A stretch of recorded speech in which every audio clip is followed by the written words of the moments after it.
We will be getting started in just a few minutes as we let people enter the Zoom. Uh, if you are on the Zoom, we'd like to ask you to let us know where you're coming from in the chat. Um, we're always curious to know where people are joining us from. It's nice to know. And like I said, we'll be getting started in just a few minutes. Our lecturer today is Elena Hoffenberg, who is a PhD candidate in history at the University of Chicago, uh, and a proud alumna of the Evo Zoomer program. Um, we're proud of her as well. Uh, and she will be speaking today on educating for an uncertain future in interwar Poland. Uh, and as I said, we'll be getting started in just a minute or two. This is a YIVO Fellowship lecture. This lecture or lecture and fellowship was sponsored by the Aleksander and Alicja Hertz Memorial Fellowship and the Samuel and Flora Weiss Research Fellowship in Polish Jewish Studies. We have one person letting us know where they're from, a British person in California. Welcome. And if anyone else wants to let us know where they're coming from, we'd be happy to hear about it. And again, we're going to get started in just a minute. This is a YIVO Fellowship lecture. Um, our lecturer today is Elena Hoffenberg, who is a PhD candidate at the University of Chicago. We have someone in Albany. So thank you for joining us. And if anyone else wants to let us know where they're coming from, please do. I can also add that we're going to leave a bit of time for questions at the end. And if you do have a question, please put your question in the Q&A section of the Zoom, not in the chat, because we tend not to look at that. We have a few people from Colorado, one from Boulder, one from Longmont. Thank you for joining us. And like I said, we'll be getting started in just a minute. This is another YIVO Fellowship lecture. Our lecturer today is Elena Hoffenberg, who is a PhD candidate at the University of Chicago and an alumna of the YIVO Zoomer program. And like I said, we'll be getting started in just a minute. This lecture was sponsored by the Aleksander and Alicja Hertz Memorial Fellowship and the Samuel Flora Weiss Research Fellowship at the YIVO Institute for Jewish Research. And if you enjoy our fellowship lectures, please consider making a donation because we're not able to bring you these lectures and we're not able to fund scholars without your help, which we obviously appreciate a great deal. I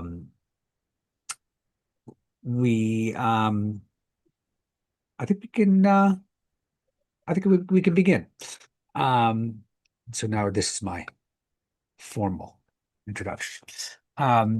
Welcome everyone to another YIVO Fellowship lecture. Our lecturer today is Elena Hoffenberg. Elena is a PhD candidate at the University of Chicago and a proud alumna of the YIVO Zoomer program. Her work focuses on the Jews of interwar Poland to better understand how individual experiences and communal discourses that link family and futurity in periods of uncertainty and crisis. She is the 2024-2025 recipient of the Aleksander and Alicja Hertz Memorial Fellowship and the Samuel and Flora Weiss Research Fellowship in Polish Jewish Studies at the YIVO Institute for Jewish Research. Her lecture today is entitled Educating for an Uncertain Future in Interwar Poland. Please join me in welcoming Elena Hoffenberg. Thank you so much for the lovely introduction. Can I just get a confirmation that my slides are visible? They're not yet. Not yet. Okay. Let's try sharing that again. Wonderful. Yes, they're now visible. Perfect. First of all, thank you, Dr. Portnoy, for the introduction, and thank you, all of you in the Zoom audience for being here today.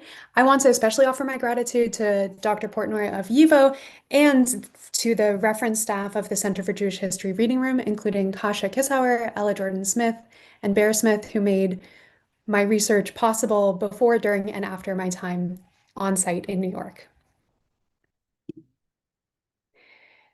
The YIVO autobiography contest may be the best known of the contests that YIVO held in the 1930s, but it was not the only one. To encourage the social scientific study of East European Jewry, YIVO also held a contest for the best questionnaire. In June 1939, David Arnstein received this accolade for the questionnaire he created to understand the plight of young Jewish apprentices in Vilna. The detailed questions sought to capture information about working conditions, relationships with artisans, education and training, home life, leisure, and aspirations for the future. But the questionnaire itself could not capture the full experience of a certain 16-year-old tailor's apprentice, given the participant number 56. From his questionnaire, we know that after completing the 7th grade at the Lamed Gurevich school in Vilna at the age of 14, this young man started apprenticing for his father, but he had hopes of doing something else in the future. The young man clearly felt that he was frustrated with being an apprentice. As he wrote in the narrative, "I want a profession that will make my life more pleasant and not just be a source of livelihood." End quote. He attributed this desire to his schooling, but his experience since graduating from school had been filled with disillusionment. And the quote is up on the screen for you to read as well. "The Yiddish secular school gave me very little. I sometimes think about what the school was to me, and I come to the conclusion that the school was an angel with white wings, which took me, a 6-year-old child, by the hand and said, 'Come, beyond the horizon, you can see there are sunny, light-filled worlds. Come, I will take you there.' I went for a year, 2, 4, 6, 7. I attended with the help of the angel until it stopped and said, 'Go ahead on your own. I cannot lead you any further like I have done until now. Go on this path here. Some will reach that horizon, but most will fall into the dark paths cutting across this route.'" This young man had learned the lessons of the Yiddish secular school all too well, but conditions made it impossible for him to realize those aspirations. My presentation today dwells in the disappointment felt by this apprentice to ask, do ambitious goals of education lead to disappointment? What is the meaning of education when the future is uncertain? In the 2 decades between the First and Second World Wars, Jewish parents in Poland faced a proliferation of choices when it came to educating their children. Each choice offered a vision of what future Polish Jews might have, what they might expect, and the gap between the two. In this lecture, I draw upon materials held by YIVO to explore how projections of the future in terms of work, culture, and politics guided educational activists, young people themselves, and parents. Understanding the competing political and religious commitments, as well as material constraints reflected in these choices, leads us to a better understanding of what Polish Jews expected for their individual and their communal futures. In this presentation, I will first provide an overview of the educational landscape for Polish Jewry, with a focus on schools associated with TSYSHO, die Zentrale Jiddische Schulorganisatie, the Central Jewish School Organization, an umbrella organization for Yiddishist secular schools in interwar Poland, and present how it placed labor at the center of what it offered parents and students. After presenting the educational project of these schools from their growth in the 1920s, I draw on sources created by students in these schools from that period to evaluate the degree to which these schools succeeded in instilling a spirit of labor in the children who attended them. In the closing section, I then turn to parents to understand from the 1930s the greater ambivalence towards the labor-focused promise of these schools in the context of competing commitments. By exploring the way that this worldview that prioritized labor weathered the storm of economic crisis, this presentation offers an example of how to investigate the salience of ideology in everyday life. My presentation today draws from my dissertation entitled "Making a Living and Making a Life, Capitalist Crisis and Jewish Futures in Interwar Poland." In my larger project, I look to different areas of everyday life and family making to understand what happens to individual and communal life under conditions of constraint and uncertainty. I ask questions like what counts as a worthwhile and valuable investment in oneself and in one's family? Where do ideas that seem to be common sense about the value of education, desirable jobs, family structures, even saving money, where do they come from and how do they change under pressure? And how do people understand and cope with the differences between expectations and experience? The variety of schools available to the Jews of interwar Poland, as well as the legal requirement to attend school through the age of 14, made primary education a perfect place to trace the expression of commitments and preferences. In this section, I will introduce the Jewish school systems of interwar Poland before presenting the labor ideology of TSYSHO, the organization that brought together Yiddish secular schools. I will also add a note about this map, which I accessed at the Yeshiva University libraries with the help of Shuli Berger during a period when elevator troubles at the Center for Jewish History made some of YIVO's archival holdings inaccessible. There were numerous options that Polish Jewish parents had when considering where to send their children in the interwar period. There were state schools that were taught in Polish and sometimes with a schedule to accommodate traditional religious observance. There were secularist Yiddish schools with strong ties to Jewish socialism and the labor movement. There were Hebraist schools promoting political and cultural Zionism, and religious schools that retained or innovated upon traditionalist educational methods. Each of these offered a different vision of what Jewish children in interwar Poland would need in the present to secure their future. This map was prepared by the American Jewish Joint Distribution Committee to represent the 1,163 Jewish schools throughout Poland in 1932. 1 in 5 of these schools were associated with the Yiddish secularist TSYSHO, the Zentrale Jiddische Schulorganisatie. 1 in 5 were affiliated with the Zionist school system Tarbut, and the remainder were associated with various Orthodox organizations. In 1923, the students across all of these schools numbered almost 135,000 in total, which sounds impressive, but it accounts for only 1 out of every 5 Jewish children aged 6 through 14, according to the Polish census from 1921. So the framing is that a vast majority of Jewish children did not choose these Jewish schools. Instead, they attended state schools, which were free and did not charge tuition. But it's exactly this problem that makes it interesting to focus on TSYSHO. With a legal requirement to attend school up to 14 and a free option available and other school systems charging tuition, the choice of what school one should send one's children to became a decision that parents had to make and one that had to reckon with the balance between cost and benefit. In this context, TSYSHO schools had a challenging sales pitch to make, so to speak. They cost money, unlike the state-run schools, and until government regulations required the teaching of Polish in all schools, they could not promise to provide competency in the language of the majority society that would be required for a future career.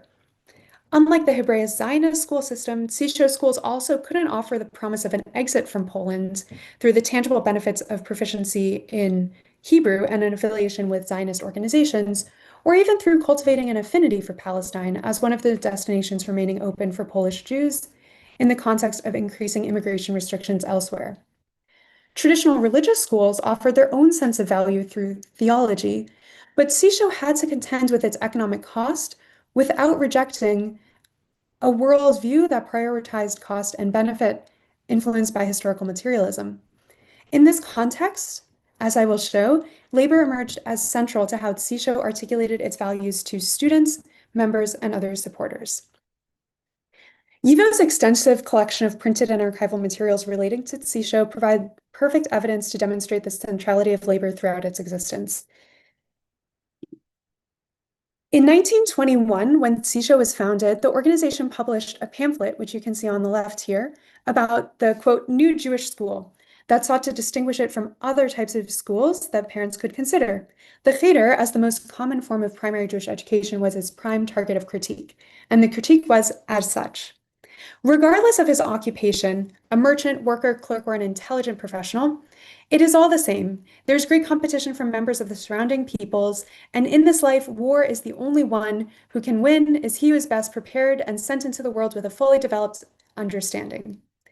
The Cheder can hardly prepare the Jewish child for this. A bit of Chumash with Rashi and bits of Gemara, which today's ignorant Melamed can give the child, with a bit of learning to write, plays no role today and has not a connection with the surrounding churning world. What Jewish children needed instead was healthy development, which needs to happen in their mother tongue. A pamphlet from 5 years later, which you can see in the center of the screen, entitled The Battle for the Jewish Secular School, celebrated how the Jewish working masses expressed disagreement with government decrees and restrictions by advocating for the Jewish school. This pamphlet promoted the fact that 135,465 people participated in a campaign to support TSYSHO in summer 1926, a summer after 2 years of domestic economic crisis, which turns out to be equivalent to 1 in 9 Jews over the age of 19, according to the census from 5 years earlier. And labor remains central. Thinking of the TSYSHO schools as a workers' school remains central when TSYSHO presented itself to an international audience for the Penn Congresses in 1930 and 1932. Retelling its own history, this pamphlet in Polish, French, German, and Yiddish promoted this story of TSYSHO. The Jewish school organization was created, as said, by the organized, productive, and active elements of the Jewish masses. Is therefore understandable that among its goals, an important place is occupied by work, productivity. We want to raise a generation with attention to and desire for work, creativity, productivity, a generation with consciousness that work is the foundation of a life. Our school strives to be a school of work, an Arbeitsschule.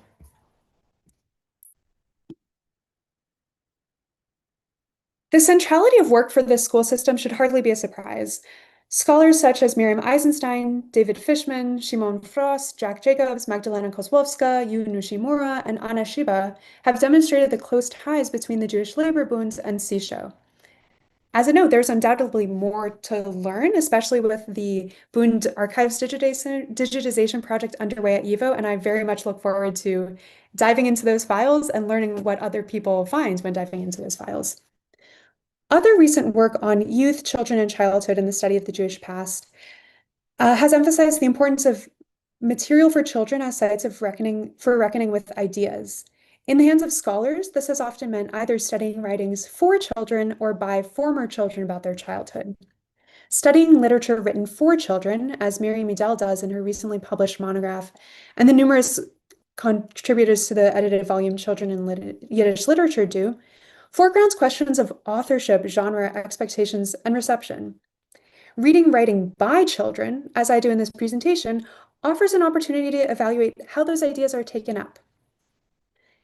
When thinking about young people looking back on their childhood, it is thanks to the YIVO autobiography contest in the 1930s and translators in recent decades that scholars today have access to so many writings by Jewish young people.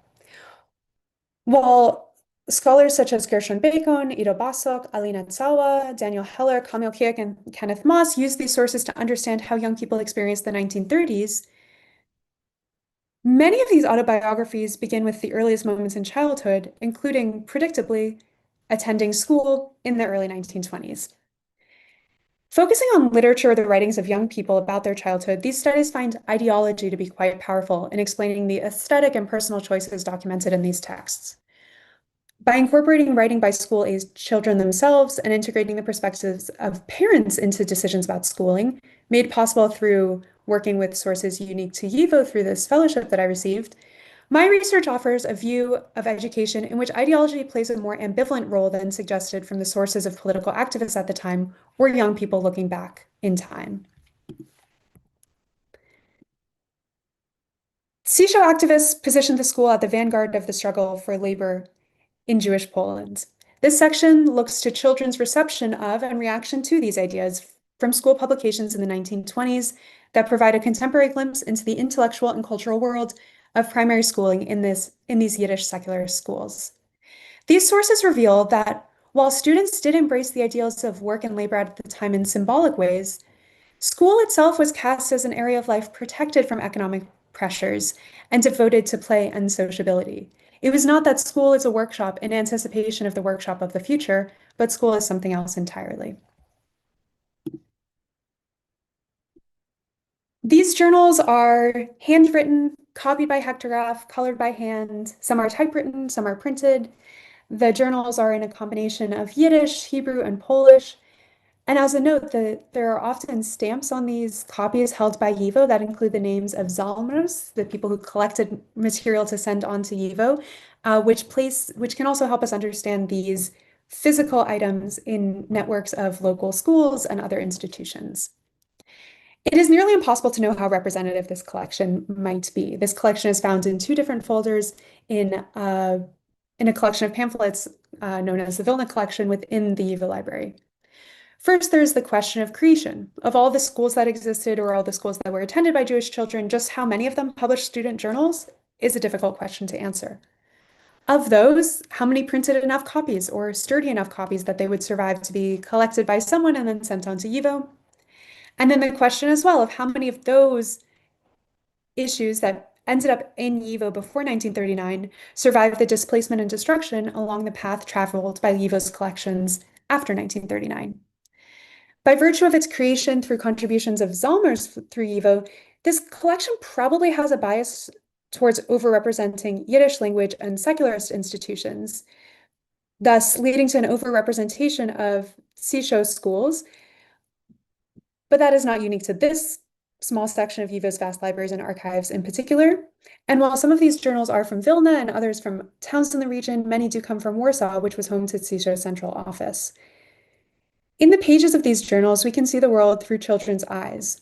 But even more specifically, they offer an opportunity to assess how the ideals espoused by activists to create an Arbeitsschule, a school of labor, a school of work, from the Yiddish secular schools, shaped the views of children sitting in the classrooms. The school itself appears to be a cherished place defined by sociability rather than curriculum or politics when the students write about school itself. On the left, you can see the childhood memoirs written by a student using the pseudonym Onkelos while he was still a child himself. In this account, a friend told him about the Yiddish primary school, the Volksschule, and he immediately wants to attend. He knew nothing about the politics of the school or the vision of the future that it offered. His interest was in the present. He wanted to get to know the other children, zu werden heimisch mit sie, play various games with them, and then go home to return the next day. That's how far his horizon stretches, when he can return to school to play with his classmates again. The very same issue of the school journal offered a vignette from the life of a typical student, where school served as a contrast to the parents' world of work and offered warmth in literally frosty surroundings. In a sketch, the end of which you can see on the right, Herschel woke up at 8 o'clock. His father had already left for work, and his mother had already been up for a while, doing exactly what the child author doesn't indicate, leaving us to wonder if she was maintaining the home, maybe completing piecework, or caring for other children. Herschel quickly readied himself for school and then left his home. And quote, outside a frost grabbed Herschel from his head to his feet. Herschel took great steps and left behind him black tracks in the white snow. He got closer to school. He entered the gate. He shook the snow off himself and went up the steps. He closed the door and the warmth immediately surrounded him. His friends greeted him with friendly smiles. The bell rang. Everyone went into the classroom with the teacher close behind. He greeted the children. The lesson began.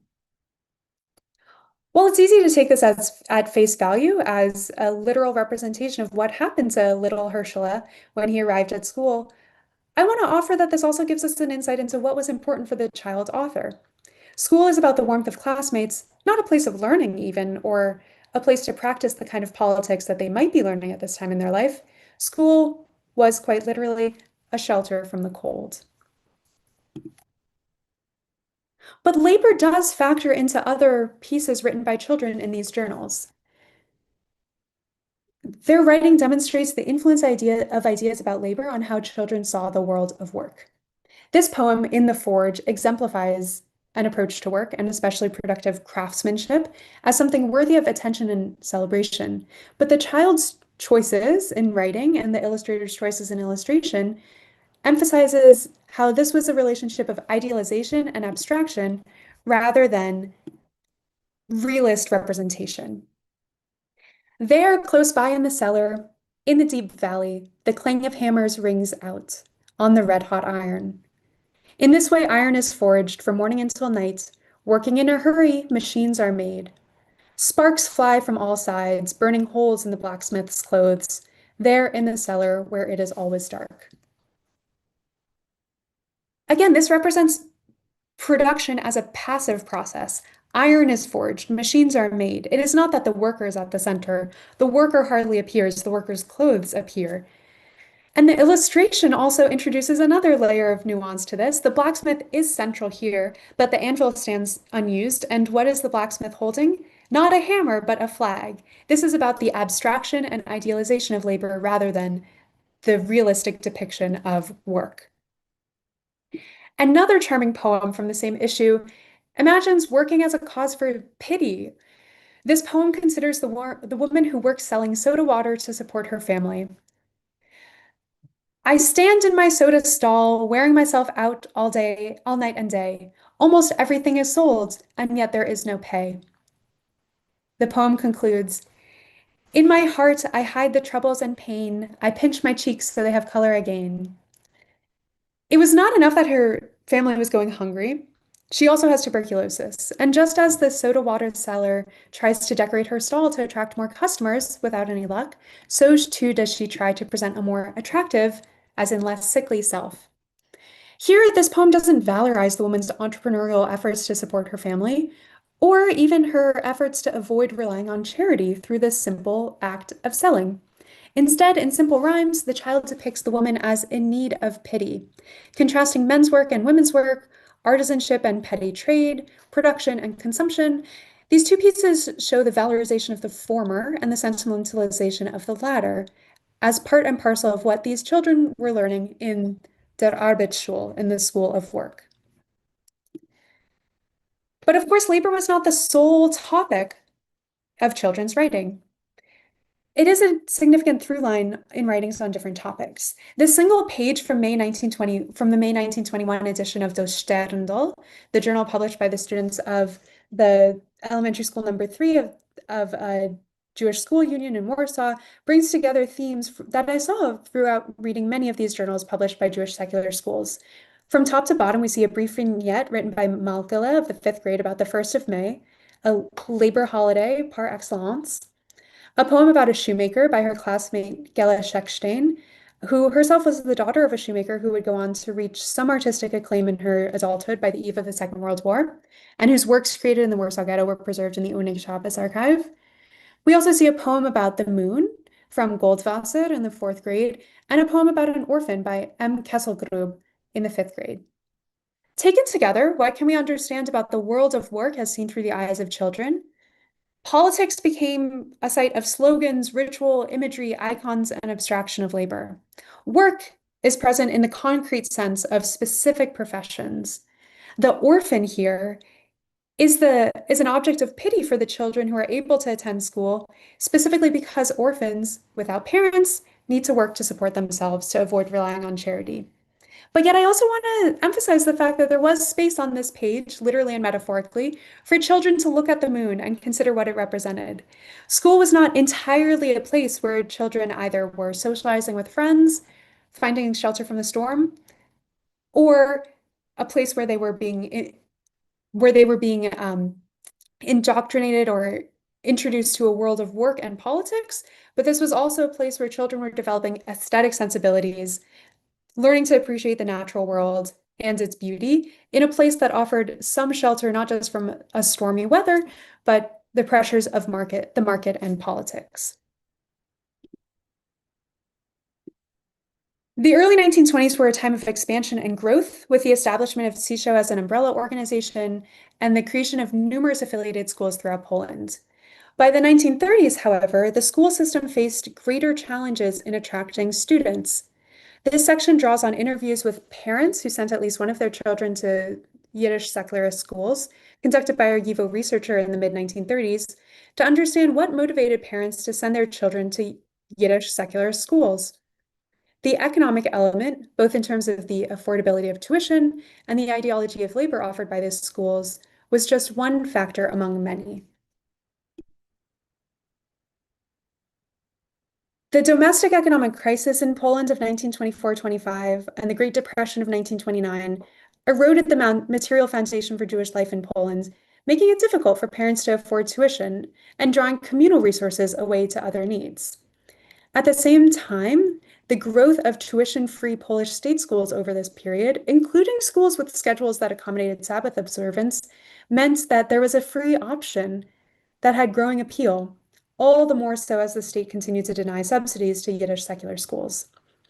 Promotional material like this large bilingual poster addressed themselves to parents and offered a laundry list of reasons to send their children to Yiddish secularist schools. Here are a few of them listed on this poster.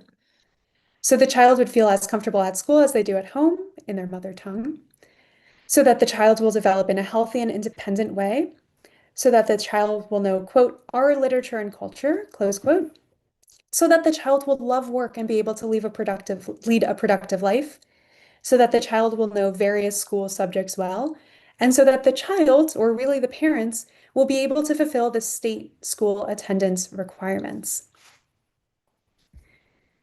It was to understand the balance of these various motivations that the teacher Hanna Piszczatsker-Mann from Brisk came to YIVO in Vilna as an aspirantke, a researcher in training, during the first session of YIVO's program for researchers in 1935-1936.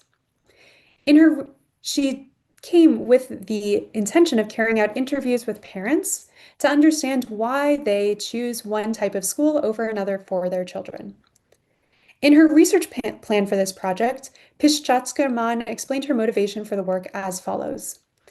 Official school propaganda from different school ideologies, think above the poster from the previous slide and the pamphlets from TSYSHO I presented earlier, quote, reaches people living in different conditions with different predispositions and different concepts, close quote. Given the affinity between YIVO and the Yiddish secular schools, both in terms of an ideology that placed Yiddish at the center, as well as institutional and personal links, Piszczatsker-Mann relied on the cooperation of the school administration in Vilna to identify parents with more than one school-age child who send their children to different types of schools, but she started with the Yiddish secularist schools. By researching parents' motivations, Piszczatsker-Mann could explain how parents received the arguments offered by these schools, and thus help to strengthen the promotional activities carried out by the schools themselves. Piszczatsker-Mann did find that some parents were swayed by the ideology of work offered by the Yiddish secular schools. In the home of a tinsmith in Die Billige Heise, the cheap houses, subsidized housing on Suboc, Piszczatsker-Mann interviewed the wife of a tinsmith along with their eldest son. This son had been apprenticed to his father, then to a tailor, but returned to school for the 5th grade when it became clear that neither trade offered him a secure future livelihood. As the mother told the interviewer, when her son returned to school, he understood that, quote, poverty is no shame, close quote. But she herself, the mother, still felt tremendous shame about the family's poverty, and this came to the fore around the question of school tuition. The teachers of the Yiddish school were angry that she did not pay tuition, and she was ashamed to show her face in the school. When she did have 50 grosze, 50 cents to spare, the school tuition was the first thing she paid, as she told Piszczatsker-Mann. When Piszczatsker-Mann herself published her analysis of this interview in a report, she also describes encountering this mother again, this time at the school. Quote, in fact, on a springtime day, I recognized the same mother at school, at a parents' meeting, taking in the words of a lecture about the methods of independent work in the new school. Close quote. Whether the shame of poverty had been overcome on the part of the mother is unclear, but this offers a case of success in the school's ability to draw in parents through placing work front and center. When she asked other parents about their motivations, Hanna Piszczatsker-Mann found that even parents sympathetic to the Yiddish school as a school of labor had other competing commitments, including an awareness that the world of work and making a living for their children was not likely to be conducted in Yiddish.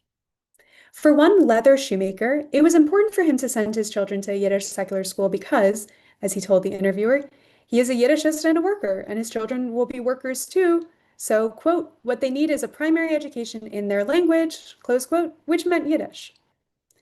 He had no interest in religion, but his youngest child, a son, attended a religious school because his wife had become the only wage earner. His wife, who sewed undergarments, was able to hang on to her job when he, who made leather shoes, lost his. And for his wife, it was important to have someone to say Kaddish when they died. So she, as the wage earner, insisted on sending this son to a religious school. Another example, a licensed tailor earned enough to comfortably support his family, and his wife did not even work outside the home for pay. They decided to send their daughters to a Yiddish secular school affiliated with Vilna's local TSYSHO chapter, in part out of the father's nostalgia for his own youthful socialist activity. The mother, with all her free time not working outside the home for pay, became involved with the parents' committee of the school, and this insight into the operations of the school led her to complain about the costs of the school being too high. She argued that they should send their daughters to public school to be able to learn more Polish. The father noted that his daughters were indeed reading Polish much better than before, but he told Piszczatska that he did not believe they would ever be able to even buy a cord of wood. For his part, he insisted that his son remain in the Yiddish school, even though he saw evidence of the importance for Polish in participation in the market around him every day. As he sat in his sewing workshop and clients entered, the clients spoke Polish to their children, and he spoke Polish to the clients. As these examples generate, gender had a role to play in these decisions and expectations, and I would be happy to discuss this further in Q&A. In short, the Yiddish secular school could claim to be the school that best prepared children for lives as workers, but that was not all that mattered to some parents, and others saw that Polish was indeed the language needed for making a living. What conclusions was Hanna Piszczatska able to draw? One conclusion she found was that schools in poorer areas had a larger percentage of parents who sent their children to different schools. There was quite a range in the share who did so, from 3 out of every 5 parents at the Sholem Aleichem school in one of the poorer neighborhoods of the city to only 1 in 8 at the Volksschule of the Real Gymnasium. But Piszczatska through the interviews, also found that it was not simply about poverty, but it was about material conditions. As she wrote, it is not only the poorest parents that make use of the free Shabbosuvka, the tuition-free state school with a schedule to accommodate Sabbath observance. Quote, to a great degree, the wealthier parents do this. So then what is decisive when choosing a school? Close quote. Piszczatska found that it was the experience of decline, the relative phenomenon of impoverishment, rather than the absolute experience of poverty that was most influential. In short, it was middle-class parents who were most likely to cite economic or material concerns when making decisions about where to send their children. As Piszczatska concluded, quote, even in an entirely good, stable material situation, people can indeed feel burdened materially, which goes hand in hand with transgressing their own principles. The material decline can be to various degrees, and people encounter it with various ideas, close quote.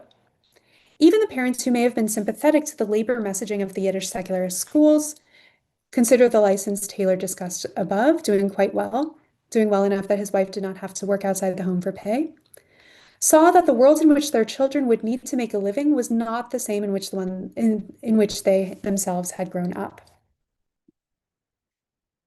The collections of YIVO also provide some insight into how this research was received.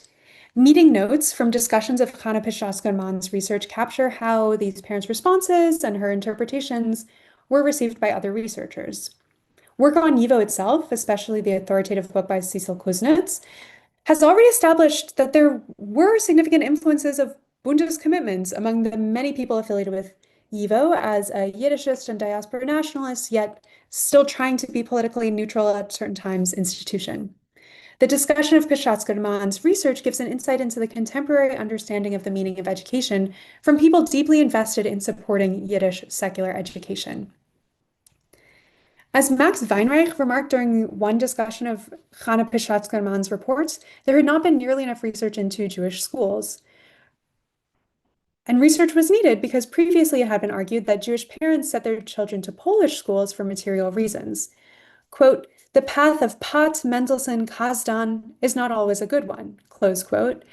Weinreich here citing 3 of the Bundes who led the Zentrale Jiddische Schulorganisatie in Warsaw. Quote, new paths need to be found. The material forces us to rethink many things. Naive materialist details do not always pass the test. From Hanna's material, we can see the opposite. In Warsaw, simple workers, those who are least able to afford tuition, do indeed send their children to Jewish schools, close quote. One fellow researcher at YIVO was somewhat skeptical, asking whether material conditions were simply an excuse for wealthy parents to send their children to public schools. Piszczatska on her part, found agreement in many of her interviews, noting also that parents invoked a commitment to Jewishness in children's education as a cover for other materialist concerns that she identified. Zalman Rezen cautioned that this research had only limited application since the Yiddish secular schools in Vilna were at a further distance from the Jewish labor movement than they were, for example, in Warsaw, where schools were much more closely linked to political parties. That state of affairs in Warsaw made it more difficult for parents holding political sympathies to consider other choices of schools for their children than the Yiddish secularist schools. Dwelling in the interwar period always invites the question of what future was imaginable, and unfortunately, the outbreak of the Second World War makes it impossible to follow this all the way through. But the sources allow us to trace these stories as they continue past September 1st, 1939. In June 1940, just days after Soviet troops entered Lithuania, students at the TSYSHO affiliated Shalom Aleichem school in Vilnius were asked to imagine themselves a year in the future. One student, Braina Gelfer, emphasized her desire to attend gymnasium and continue her studies, but noted that she was 99% certain that an apprenticeship as a seamstress awaited her, since her parents were poor. Even in the context of war, she could imagine her education, her further education, as shelter from toil, but she understood the conditions would dictate that she needed to enter the world of work. Work, or rather the idea and idealization of labor, occupied a prominent position for the Yiddish secular schools of interwar Poland. Children may have embraced this as students, but reflections on primary schooling from these young people also retain a space for thinking about school as shelter from the storm of imperatives to work. For parents, the proposition of an economic value of education, as well as the cost against which its benefits had to be measured, was not always the dominant factor in choice of school, but was a significant one. The multiple competing commitments demonstrate that for Jews of interwar Poland, as perhaps for other communities living through times of crisis and constraint, ideology had a more ambivalent role to play in imagining the future and determining the value of education. Thank you for your attention. I look forward to your questions. And please accept my wishes for a happy Purim starting this evening.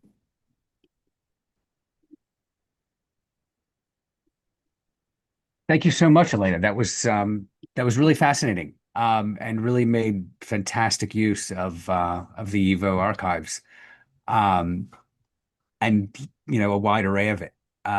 So this was really fascinating. I'd just like to say, if anyone has questions, please put them in the Q&A section of the Zoom.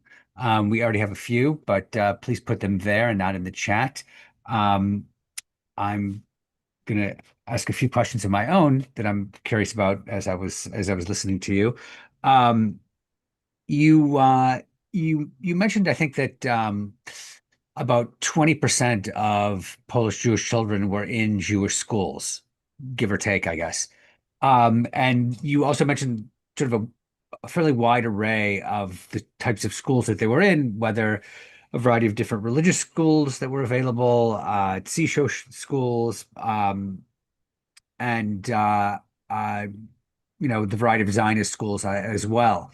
Um, you may have said this, but I'm wondering if you could uh,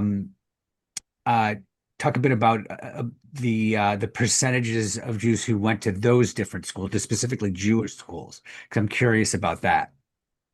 Yeah, so I always have slides sort of in my back pocket to answer this question. So this is a representation of the statistics that were collected by the American Joint Distribution Committee and presented on the big map that I showed during the presentation.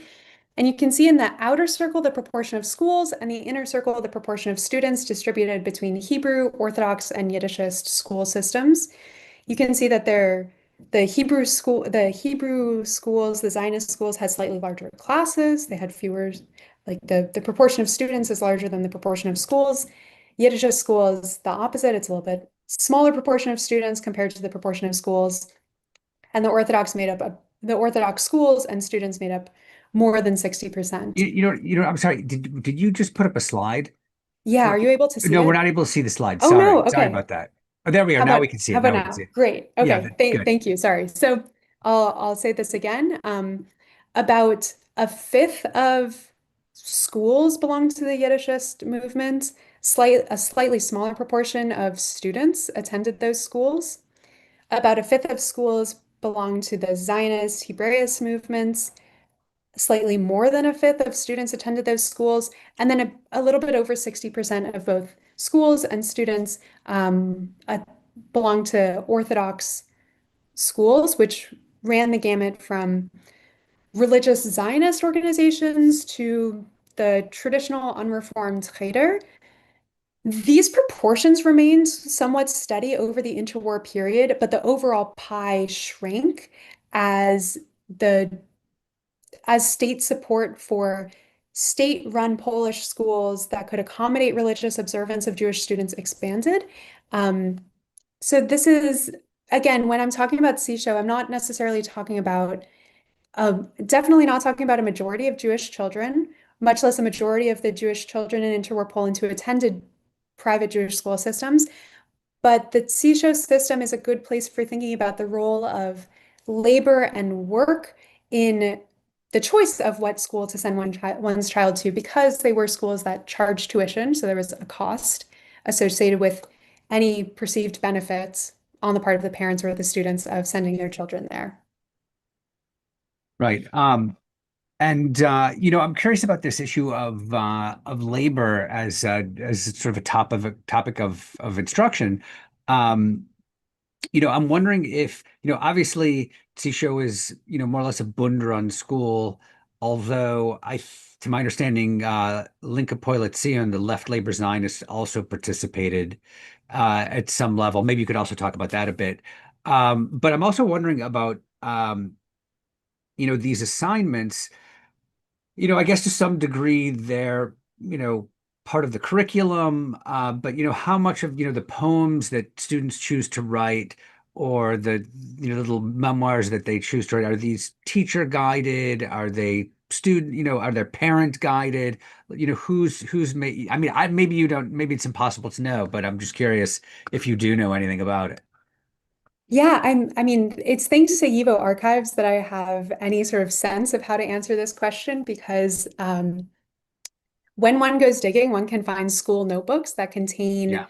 students' work and very often answering the same prompt across different students' workbooks. So I can say that yes, sometimes these assignments were prompted by teachers.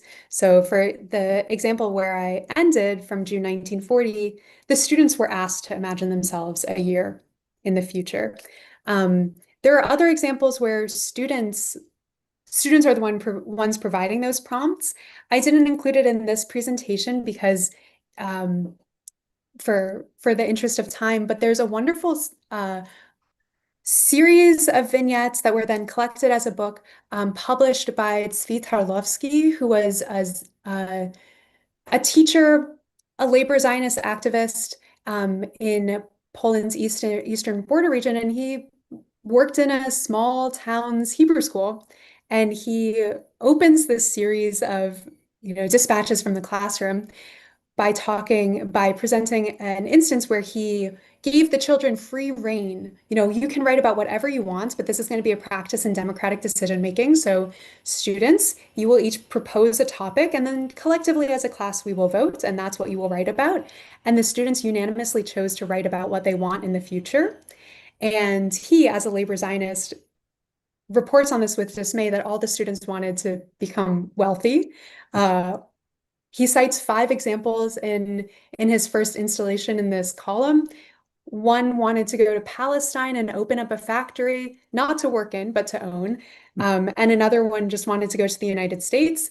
Another one wanted to move to Warsaw and live in a fancy apartment. So there's a way in which students writing we have access to directly in the form of written notebooks, and that suggests that in those instances, we do see that some of the imagining of the future is in response to teachers' prompts. And then in other places, even when we see students' words through the prism of a teacher, so sort of at a remove, we see that it is students themselves who are really eager to imagine their future, which is not always in line with the ideology of the school system or the teacher. That's so fascinating. And also, it makes you, think about, it makes you consider, what other, you know, but what are the things that were, kids were being fed, culturally that prompted these responses. I think that's really um, really interesting. And that, I'll just ask one more question.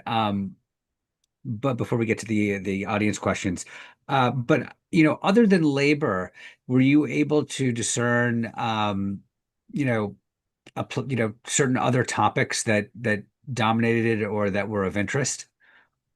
In the student Yeah, yeah, publications, yeah. um, people love writing about the seasons and the natural world. I came in really eager to see whether a commitment to Yiddishism carried through these, especially Yiddish language student publications.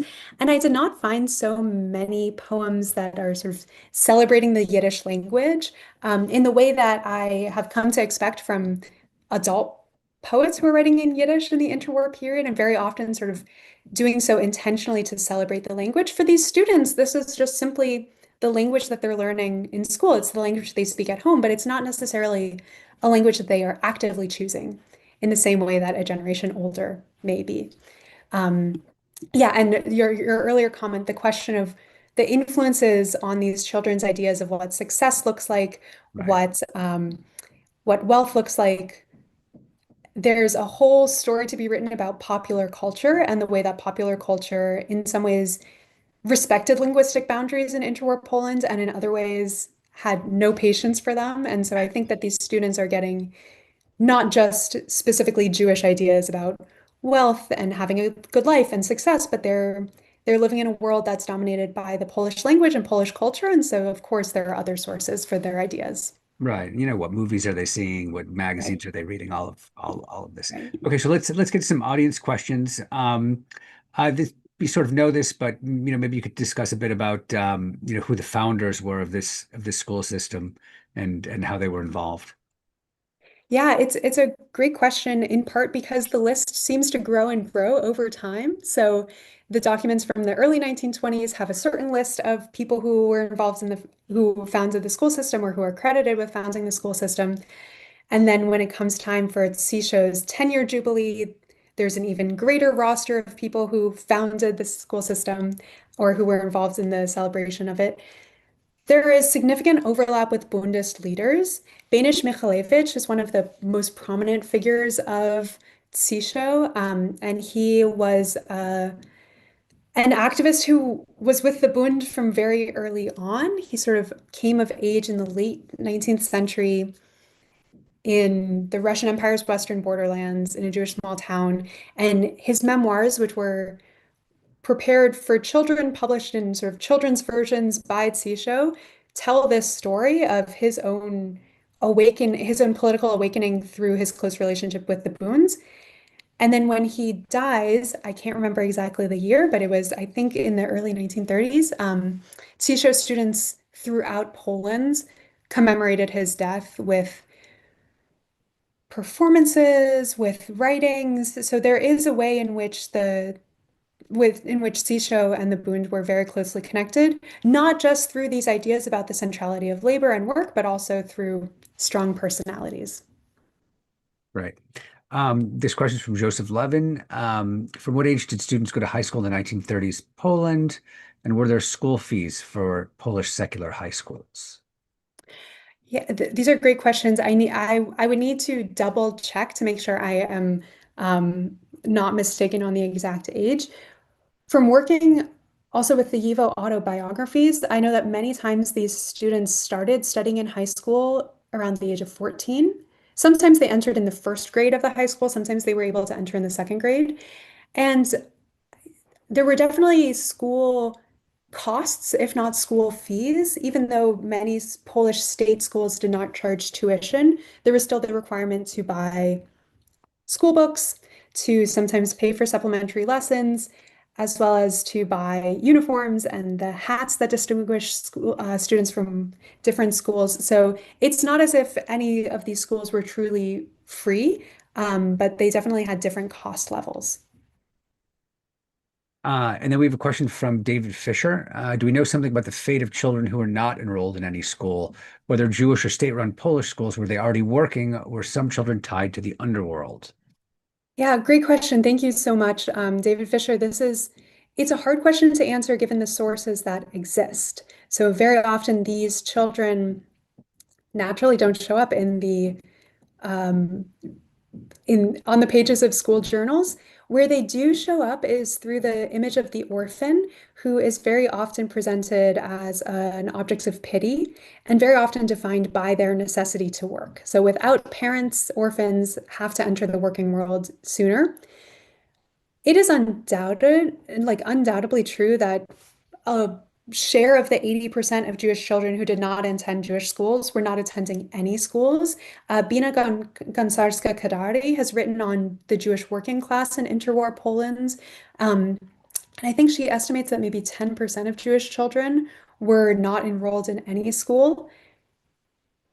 Your question also invites sort of my own uh, acknowledgement that while on paper there were laws requiring school attendance, it is still unclear to me from the sources that I have access to and the scholarship that I've been able to reference how well enforced that law was. It seems that the school attendance law through the age of 14 was selectively enforced, all the more so in large cities where there was more of an underworld, where there also was more of an industrial labor force that could take in children.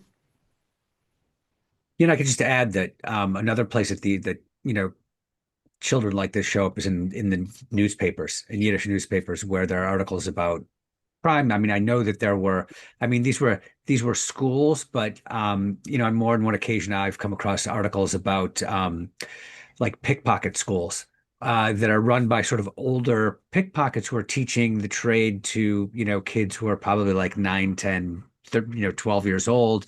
Um, and so that phenomenon, absolutely exists.